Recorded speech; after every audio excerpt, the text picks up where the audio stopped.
Page 36, come to the C. Introducing some new notes for the treble clef. Okay, hopefully you've already memorized all the notes so far, because we're just going to keep adding, okay? And they show these notes to you up at the top, the B and the C.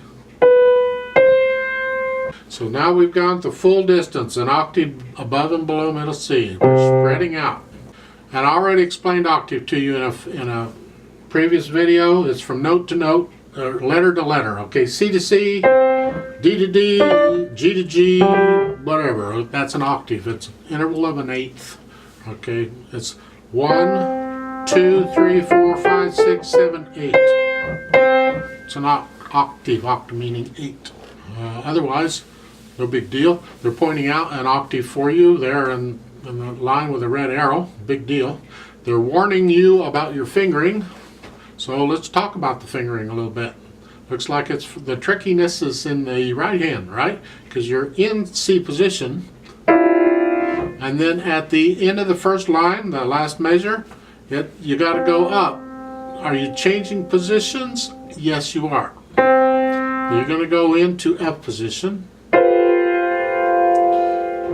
We're in C major. Right? There's no sharps or flats in key signature. We're only using white notes unless they put in an accidental, and they didn't. So we're only using white notes here. Okay, so we're going from here to here. How do you get there? Okay, and I'm going to talk a lot about moving a hand and how you move the hands from one spot to another. We're in this position. We want to go to this position. The notes are here to here. So what I'm going to do is I'm playing the first note in C position, and then I'm going to reach my hand out while I'm holding the note down. I'm going to reach my hand out and I'm going to play the new note with the little finger with the hand out, okay? Then once I've played the new note, I'm collapsing the hand up, and when I do, I'll be in the new position. Alright? So I can change position. I don't even have to look at the keyboard. Once you get the feel of what an octave feels like, you've got it. And hopefully in time you will get the feel of what that feels like. Then in the last line, in the third measure, we're going back to C position. They got a little arrow pointing it, okay? So you're playing the G, and now you're going to move down here. Well, I don't have any help for you on that one. You're going to have to look down at the keyboard for a moment and see where you are, see where you want to go, know which fingers are involved. So this finger's where it is, and the middle finger is where it's going. So you may have to practice that movement a little bit to get it. You look down, you only look down long enough to make the movement, and then you look back up. Okay? Then in the last measure, you got to play the high C again. Again, you're just stretching out and playing it. You can collapse the hand after you play it.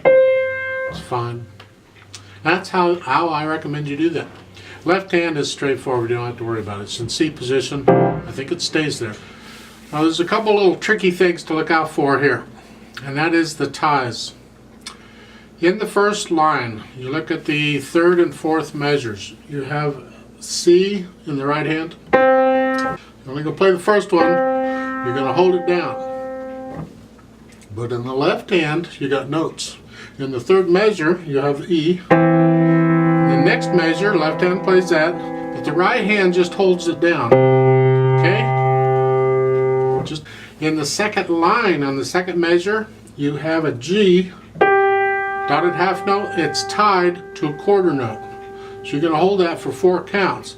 But in the left hand, you got a note. So in both hands, in the second measure of the second line, you're here for 3 counts. And then the left hand plays, but the right hand holds down. It doesn't play that, it just holds it down. Then it takes off. So it's 1, 2, 3, 1, 2, 3. You can have ties overlapping and all kinds of wonderful things going on. It just keeps you busy. I also would like to point out those dotted half notes get 3 counts, right? Exactly. And second line, look at the left hand. You have 2 of those. So you're playing them here.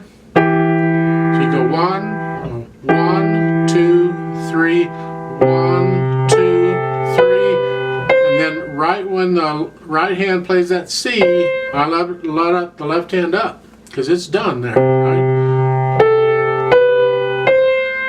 Right? Just try and be exact with that. It's important. It's more important as the music gets more difficult. So make it an effort to get that correct. Let's try this out in 3/4 time. We'll play it together. Bring out the melody, which is in the right hand, right? Okay. So you're starting out in C position. Here we go. 1, ready, go.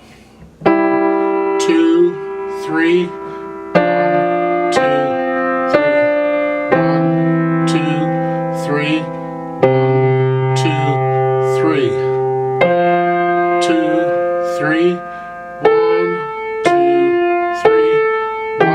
2,